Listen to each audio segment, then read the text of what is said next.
Hindupuram MLA Balakrishna పట్ల నెల్లూరు అభిమానులు అసంతృప్తితో ఉన్నారా? బాలకృష్ణ కార్యక్రమం ఏదైనా సరే ముందుండే అభిమానులు ఈసారి మాత్రం ఎందుకు దూరంగానే ఉండిపోయారు? నుడా చైర్మన్గా కోటంరెడ్డి నియామకం పట్ల వారికేమైనా అభ్యంతరాలున్నాయా? చొరవ తీసుకుని మరీ ఆయన్ను గెలిపించినందుకు బాలకృష్ణపై అభిమానులు గుర్రుగా ఉన్నారా? బాలకృష్ణ సమక్షంలో శనివారం నాడు కోటంరెడ్డి శ్రీనివాసులు రెడ్డి నుడా అంటే నెల్లూరు అర్బన్ డెవలప్మెంట్ అథారిటీ చైర్మన్గా నియమితులైన నేపథ్యంలో ఈ ప్రశ్నలు తెరపైకి రావడం గమనార్హం. జిల్లా నుంచి నుడా చైర్మన్ పదవి కోసం చాలామందే పోటీ పడినప్పటికీ బాలయ్య సిఫారసుతో కోటంరెడ్డి ఎన్నిక ఖరారైపోయింది.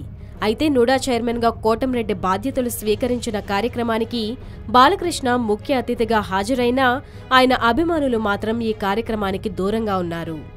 దివంగత ఎన్టీఆర్ నుంచి నందమూరి కుటుంబానికి ఫ్యాన్స్ అసోసియేషన్లను నిర్వహిస్తున్న నేతలు ఈ కార్యక్రమానికి రాకపోవడం పలు సందేహాలకు తావిస్తోంది.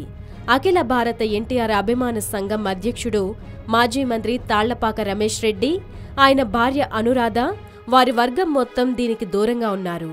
వీరితో పాటు బాలయ్య అభిమాన సంఘ అధ్యక్షుడు కిన్నెర బ్రదర్స్ కూడా ఈ కార్యక్రమానికి హాజరు కాలేదు. దీంతో బాలయ్య అభిమానులు ఆయనపై గుర్రుగా ఉన్నారా అన్న అనుమానాలు వ్యక్తమవుతున్నాయి. కాగా జిల్లాకు చెందిన టీడీపీ ఎమ్మెల్యేలు పోలంరెడ్డి శ్రీనివాసులు రెడ్డి, బొల్లినేని రామారావు, మాజీ మంత్రి ఆదాల ప్రభాకర్ రెడ్డితో పాటు పార్టీ నేతలు ఆనం బ్రదర్స్, నగర టీడీపీ కార్పొరేటర్లు కూడా ఈ కార్యక్రమానికి దూరంగా ఉన్నారు.